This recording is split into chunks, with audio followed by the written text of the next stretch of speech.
Okay, did you know that I can't read? Yeah, I literally just never learned to read.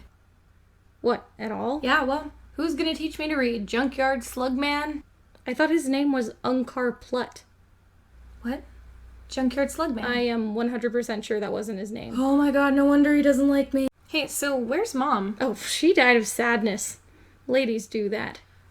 Yeah, figures. This is kind of my main issue. How do the robots feel about all this? They don't feel anything. They're robots. It just kind of looked like they could feel pain. Oh, well, in a way. And fear. Well, we need the stakes to feel high for our guests. Maybe anger, too. Bloodlust, a little bit. That all gets erased at the end of each story. Besides, none of our robots can harm a guest. Okay. Yeah, I mean, if that works. Of course it'll work. What about that robot? Is she okay? I try to see the good in this world. Yeah, she's fine. I can remember myself dying. She's great. For a while, the Sith just had what they called the rule of two, where you just have a master and an apprentice, and this, stops infighting, because it's just the guy that you rely on for knowledge and the guy that he's teaching. And then when the apprentice learned enough, he would kill the master and take on his own apprentice. But, the master goes into it knowing that it works this way, because that's how he became the master. So then once you become the master, why do you take on an apprentice? Apparently it's just out of an altruistic desire to share knowledge, which sounds like something Palpatine would have in spades. Number 2, all Darksiders are gruesome monsters. I feel a little unfair bringing this up. I'm just going to be mean for a second and address the elephant in the room. Most of the Darksiders just look like hideous, gruesome monsters. Maybe that's why Palpatine wanted Anakin so bad. It wasn't a prophecy. It was he was gonna get this guy to be the good-looking poster child for the dark side. He puts all this time and effort into it, and then flash forward to him standing on the edges of a lake of lava, looking down at Anakin's mangled, burned, limbless corpse. And he's like, oh, great.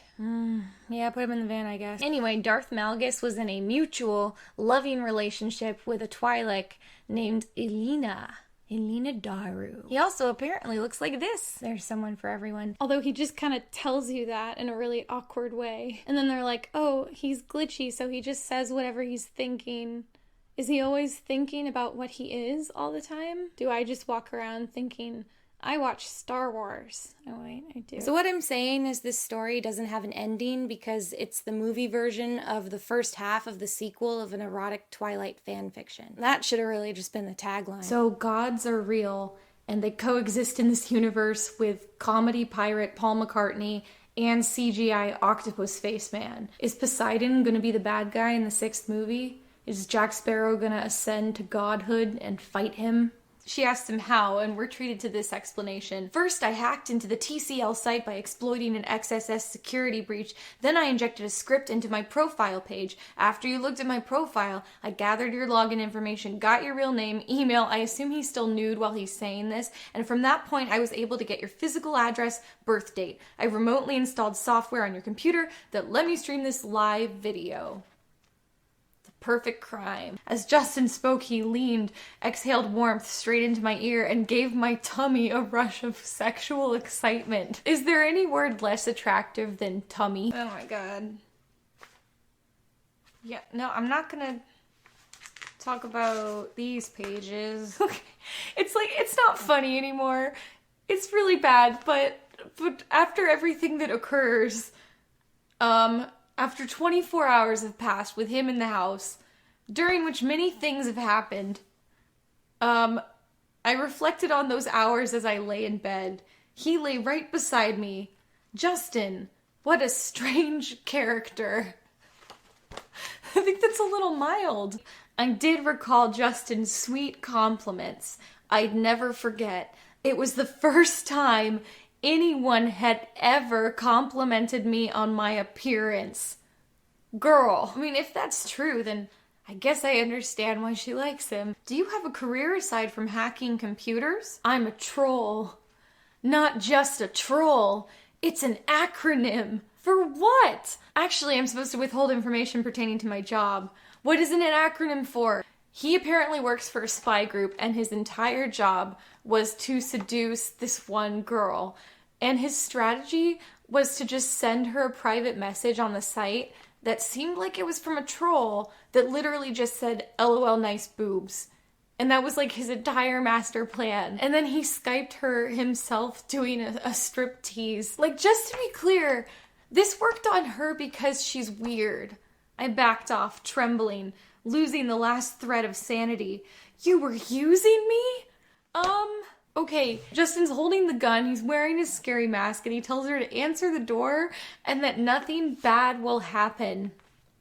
I trust him. I don't want you. Why the hell not? His eyes were wild. Is it not obvious? Like, what has he done right at this point? Is he still wearing the devil mask when he asks her this question? He removed the mask. He was wearing the mask. Finally place it against your heart, saying, take from me this darkness sent, its powers I now give in you. Either leave the egg at an intersection, or throw it against a tree so it breaks.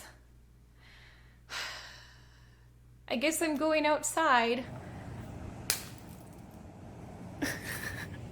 Great. I don't really feel like I banished a curse. I mainly just feel like I wasted an egg. So I think each of the seeds is supposed to represent a race or culture. So I'm gonna start small and I'm just gonna make unity between black people and white people. I feel like that's still pretty ambitious for this spell. This feels like a total waste of walnuts, but if it'll end racism, I guess it's worth it. Okay. Not gonna use a lot. That's the spirit, right? I feel like this is not the attitude to go into witching with. Add some seeds or nuts from each tub into the bowl in turn, saying 6 times, and so I offer friendship, and seek your friendship too. United in one community, our needs are not the same. One family, one community, in unity and harmony. I'm gonna go pour these outside on the ground. I will be right back. Okay. If any of you noticed that racism has ended, then that was me. You're welcome. So the spell for taking a bath is to take a bath. To pass a really important exam when you know you haven't studied as hard as you should have. Timing. For 3 days before the exam. Okay, I feel like a night before is when you're like hopeless enough to start invoking magic. If you're worried about a test 3 days before a test, then instead of doing a magical ritual, you still have time to study for the test. Sweet and honey long remain till waters dry and sunshine cease. And now I have to eat a spoonful of honey and repeat the words. I don't really like honey. I just kind of have it to put in tea. Why did I get such a large spoon? Just a spoonful of honey? Ugh. Oh, I don't want this. I hope it doesn't ruin the magic that I spit it out in the sink. That was disgusting. Not even for love and happiness can I ingest an entire spoonful of honey. I'm not even gonna finish that spell. I failed. I can't do magic, you guys. This video is not gonna be trending on YouTube. I am sorry, Matthew. Get in there with the spider. You, Matthew McConaughey, are not worthy to be a toad. You are a louse, a roach, a crawling beast. Okay, so that was the magic, and I guess that this spider is now Matthew McConaughey. So I'm gonna go tip him outside to live his happy life, and if you're wondering where Matthew McConaughey went, he is a spider. Scatter seeds in thanks. Okay. Thank you. Okay, that was the whole spell.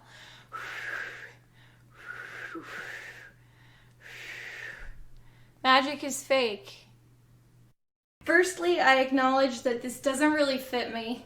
It's a little boy's costume. The best component of this one might be that it has a mask. Oh, there's powder in the mask. Ugh. I am Plo Koon. The visibility in this, I gotta say, is not great.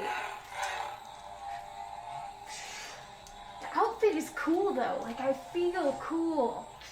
This story, by the way, has 48.3 thousand reads. So that's probably more success than a lot of you have ever achieved. Just let that lull you to sleep tonight. I laid on my bed thinking I could run away, but where would I go? How would I go there? Oh, I know, in my dad's shed he has a small boat and I can sail to Hollywood and become an actress, I thought. That was all one sentence. Oh boy. Josh Hutcherson POV. I got dressed in my $50 gray shirt and jeans. That's how celebrities think. Kate again, she's been on the boat for 7 hours and she contemplates going back home but decides that no, she'll be at Hollywood in 3 hours. I have no sense of where she started this journey from. If you were stuck on a desert island with the agony of a broken leg, which movie would you ask Josh Hutcherson to act out as a one-man show? What are you talking about? It's not my birthday. Oh wait, yeah it is. OMG, I totally forgot. Yeah, well, I can't blame you. It's not like we have a calendar here. It's like when I fell out of the boat, I screamed, help, I need my calendar. I can't leave anywhere without it. Instead of saying help, he said, I laughed at his little joke. Josh Hutcherson has a wonderful sense of humor. It was a great joke with A+ delivery. Caitlin's POV. Okay, pause. So Caitlin is that vampire chick. That vampire chick is the author of Trapped in an Island with Josh Hutcherson. The main character of Trapped in an Island with Josh Hutcherson is a girl that's in love with Josh Hutcherson named Kate. So clearly a self-insert. And yet, in the 11th hour of the story, the author herself, Caitlin, enters the story. They even had a line where Josh Hutcherson looked at her picture and thought she was attractive. Hey Josh, do you want some champagne? Kate asked me. She now changed into a gorgeous blue long dress. Maybe Caitlin is trying to break me and Kate up. No, it's probably what she usually wears. He had a lot of changes of heart within that single sentence. OMG Josh, a boat, let's swim to it, Caitlin said. So we swam to it, and I forgot about Kate because I was drunk. Then the boat took off with us in it, leaving Kate alone behind in the island. Oh my god. Wait, oh my god, that's the end of the story. This is my most specific complaint, and I haven't seen anybody else say this. Rey calls Kylo Ren a murderous snake. And then, when DJ betrays Rose and Finn, Rose calls DJ a lying snake. I guess you see snakes on Dagobah, so the Star Wars universe does have snakes. But what are the odds that Rose and Rey, who both come from completely different planets, would both be familiar with snakes? And what are the odds that the two totally separate cultures they were both raised in both use snakes in their expressions as a creature that carries negative connotations? It took me completely out of the moment. Instead of paying attention to Finn fighting Captain Phasma, I was sitting there like, does every planet in the Star Wars universe have snakes? Are there some cultures that have a different idea about what it means to be like a snake? Like in episode 9, will Poe Dameron pay someone a compliment by calling them clever as a snake? Because on his home planet, snakes are known for solving complex puzzles. Or is it possible that that snake we saw on Dagobah wasn't a snake? It was just an alien with a different name that resembled an Earth snake. Maybe snakes are not a creature in the Star Wars universe. Maybe the word snake is just an extremely vulgar cuss word. And those insults that Rose and Rey were saying were actually a lot stronger than we thought they were. One of the freaks says, "We've been rejected our whole lives, even by our parents." But for some reason, the bearded lady says that line. And like, you didn't have a beard when you were a baby. The product that was planned was extremely poor. But then, also, nothing went according to plan. The host, Luke Tipple, looks like a generic Dreamboat actor, but he identifies himself extremely vaguely as a scientist. My name is Luke Tipple. I'm a scientist, an adventurer, and for the next 6 weeks, I will be leading you on what will be a perilous journey through time. That's how I always introduce myself too. Frank. As soon as I saw Frank, I identified him as a minotaur. This man has biceps 3 times the size of his head and the most triangular torso I've ever seen on a human. He's just a big, dumb, lumbering, smiley, well-meaning monster. His leg is broke, dude. He horrifyingly shatters his leg lies on the ground groaning in pain and has to get taken away by an ambulance. So there goes Charles. That was Epoch's strongest competitor, and he's now been totally taken out of the competition by this dangerous cattle prod fight 10 feet in the air. But Luke Tipple tells us the show must go on. So, any volunteers? I bet everybody's really clamoring to go next. I mean, who would want to fall off of that platform? I don't want to break my neck. Fair enough. Fair enough. He agreed with them. To lose him in this experience was terrible for me because that was my crutch. Please don't say crutch. One player from each team will be tied to a rack by the opposing team. Each team has to pick a contestant to essentially be crucified in the middle of this field. That player will be safely hoisted up into the air.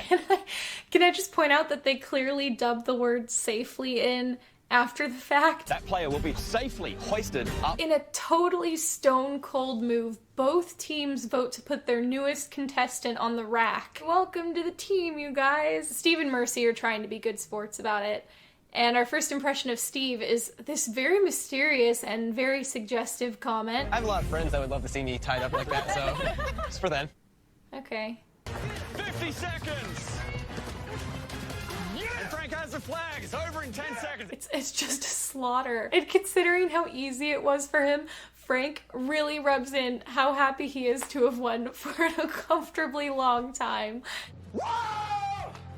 Whoa! Final showdown. It's JR versus Frank. It's anyone's game. The first duel was all about brains, but to make it to the top of this competition, literally, you'll need to rely on your brawn. Oh, well, it sounds like it's Frank's game. But since it's Anna and Christian and they're crazy people, it goes like this. Christian says, "You're showing enough skin as it is, Anastasia.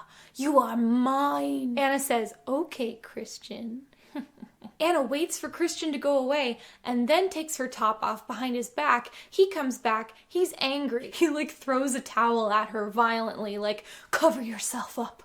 You've disgraced us both." Also, I don't know where else to nitpick this, but Anastasia's lipstick was really bothering me the whole time. That's why I've done this. My lipstick is a tribute to her lipstick. She's wearing some shade of red lipstick in every single scene, and I don't know why, but they've applied it in this one sweeping arch. Just this unflattering, smooth arch across her whole upper lip. It makes her mouth look like some kind of narrow football. And I know her lip has a shape because you can see it under the lipstick. I don't know why they're doing this. They go to Epcot. Jim gets really drunk, then they meet the princesses, and Jim watches them get groped by rich Asian businessmen. Rich Asian businessmen, they'll pay thousands for one costume. And that wasn't my edit. The voiceover was in the movie. Randy Moore was afraid we would have forgotten that line and been confused. That's not why I'm confused, Randy. Our protagonist, Jim, is sexually frustrated. This is basically his only trait. There's a scene in the film where he's riding Winnie the Pooh with his family, and he wants to make out with his wife in the back row, and his wife doesn't want to. Now, let's look at the extremely subtle and concise way they convey this fact. No, honey, come on. Honey, not now. What are you worried about? Honey, it's a risk. Not now. Come on. Not now. What? What's up, Brown? Come on. Not here. Take her. No. Take her here. Honey, not here. No, not in front of the kids. No, stop. I hope watching that made you feel even a sliver of how painful it was for me to sit through this entire movie. Anyway, these girls are written pretty realistically. I've been to loads of theme parks with my hot female friends, and we definitely spend the whole time clinging to each other, giggling, cartwheeling, and seductively eating bananas. You know, that classic theme park food. Bananas. Hey, look, a metaphor about following the crowd that's also directly tied into a fake and exploitative thing that Disney did. Maybe Randy could have tied that into his movie if he had a single creative bone in his hack body. If I learned to code, could I just make a plain t-shirt that your avatar in the Oasis can wear? And then on the front is like my own crudely rendered crayon drawing of Crash Bandicoot, because people like references. And then I'm just this shirt is impervious to all damage because I coded it that way.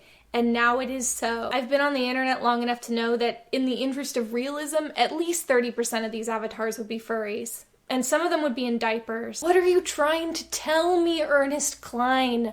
What message are your scary eyes trying to beam into my brain? I don't know how anyone watching this scene wouldn't hate Halliday and feel very frustrated with him and just want to like take him by the shoulders and shake him like, people are dying, James. People are living in piles of trailers, and regularly those trailers just fall. We have trailer avalanches and they crush people. They get crushed in their trailer slums, and you are quoting Bill and Ted at me right now because you're supposed to be like, yeah, he can regurgitate all these facts, he can parrot back the names of movies that are being fed to him, but all these references are unearned. He's just making these references to manipulate nerds like Wade into liking his company. This man, this whole company, they don't even engage with these materials. They don't understand the heart and soul of what they're really about and what it really means to love them.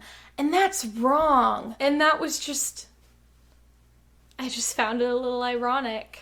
It made me go, I always get this feeling when something bad is about to happen. I got that feeling on the way to camp, and something usually always does happen. Last time it happened, I cut my hand open while slicing lemons and limes for juice. I still have the scar. Well, let's hope whatever happens at camp, it's not as serious as that. Earlier you were staring at me. Why? I was staring because you're wearing a hoodie during the summer. It's the way I dress, Jeff said. No, not really. What does she mean, not really? I mean, apparently it is the way he dresses, because he's dressed that way. So did you kill her? Sally asked. What kind of camp? Of course not. I just merely scared her. I guess I don't need this knife anymore. Famous last words, Mallory. Is it even a co-ed camp? Like, is Jeff a camper, or did he just show up here? They have done no structured camp activities. They haven't gone to the mess hall or gone on a hike. Do you just like turn these kids loose with a bunch of knives in some cabins by a lake and be like, don't kill each other? Jeff's perspective. I was in Mallory's cabin. I had killed all her friends. Okay, I guess we're doing this. I really hope you didn't do this, Jeff. She's just saying that like to herself. But, like, it's kind of a resigned reaction to finding a cabin full of, like, 7 dead bodies of your peers. She just kind of throws her hands up like, better not have been Jeff. I'm going to have to ask him tomorrow, I guess. Yeah, this isn't an urgent matter. Naomi's phone rang, playing Kingdom Hearts. Hi, Mom. Camp is having us leave early. You know, no reason. Naomi looked at her phone and sighed. I wonder what could have caused this to happen to them, she said. Well, I said, sometimes people like that deserve to die. He's not playing his cards very well. I laugh at my mom all the time when she chokes. We both laughed. How often is your mom choking, Naomi? I wonder if this whole killing thing will be on the news, Mom said. It might. Big things like killings and stuff always end up on the news, I say. It's a very profound observation. My sweet girl never had any enemies except for that one girl who lives next door to us. Oh no, Naomi. There was a knock at the front door. I walked and opened the front door to see a bunch of news cameras and flashing lights. Wait, so this was a live broadcast? And it was happening on her front lawn? A camera was pushed in my face. Tell us, did you kill the beauty queen Mallory? No, I didn't kill anyone. Yeah, sure, I hated that girl's guts, but you should know she's not as sweet and nice as you all think. Girl, just throwing this dead girl under the bus in front of her mom? Also not helping your case. It looks like we'll have to do this the hard way, Randy said. Keith and Troy pulled knives out. All these kids have knives. I got that strange feeling again as Troy came at me with the knife. Danger. But where? I threw my body at Randy, knocking him over and slitting his throat with the glass, stabbing him repeatedly. Happy birthday, Billy. Randy cracked a bottle of vodka over my head before he fell. Why was there vodka at an 8-year-old's daytime birthday party in his backyard? I stepped out of the shower and he punched me. I hit the medicine cabinet and a bottle of bleach fell over and opened on top of me. It burned a little, but I didn't care. Keith laughed. He threw a lighter in my face, lighting my whole body on fire. This time it really did hurt. Yeah. What are you talking about? It's perfect. I love it. Okay. I grabbed Naomi's hand and placed it on my cheek. You like it too, right? No, I don't like it, she said with a serious look on her face. What? Why? I frowned. I don't like it. I love it. I get that she's doing like the cutesy fake out thing, but maybe the appropriate time to do that isn't when your boyfriend has been disfigured by fire. I feel like we're on a roller coaster.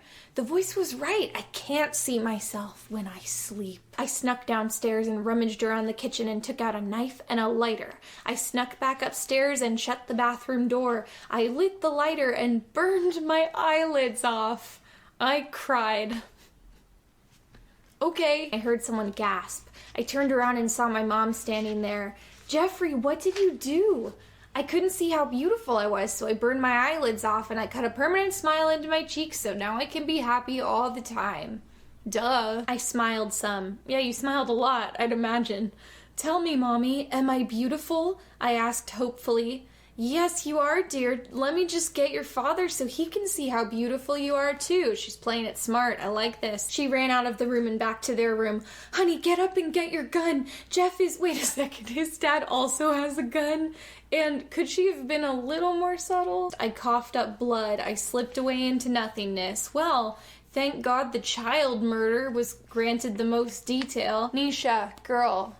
Do your parents know about this book? Dead family of these teens. I like, again, it's just first names on the news. This is like if there was a breaking news report and they're like, Scott is at large. And you're just like, who? At the last minute, but the boy threw his knife and it went into his shoulder. He was killed by the teenage girl. The little boy cried a little. You heard it here, everyone, the lady said. This is a very sensitive response from the news anchor. It's like kid just recounted the horrible murder of his family, and she's like, folks, you heard it here first, an exclusive report. A boy and a girl stood in the doorway.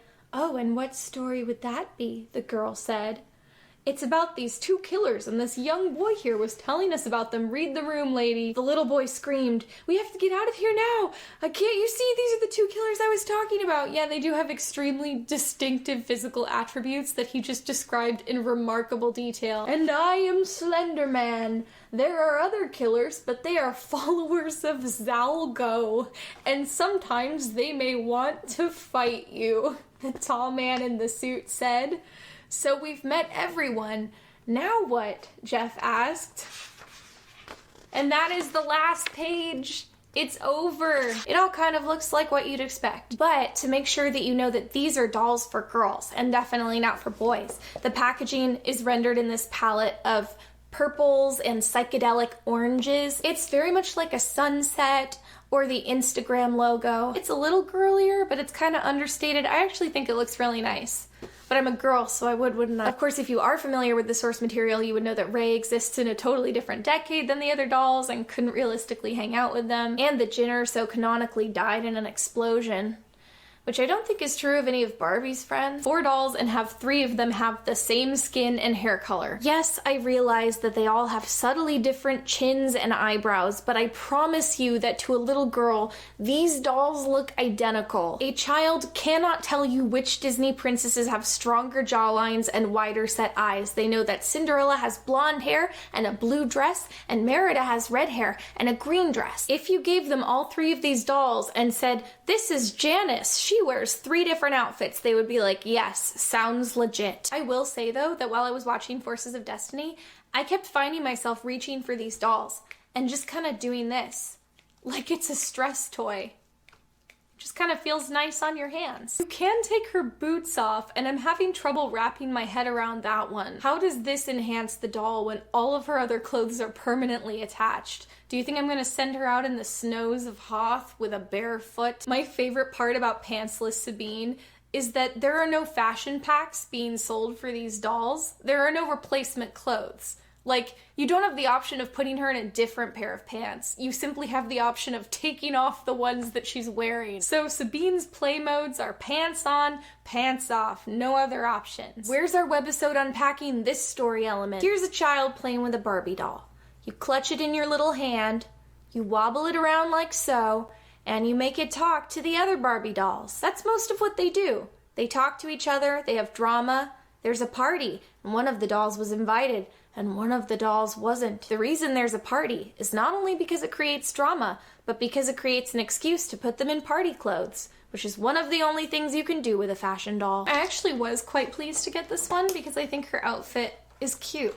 Oh, well, I destroyed it while taking it out of the box. You gotta love any doll that comes with a baton to just beat you.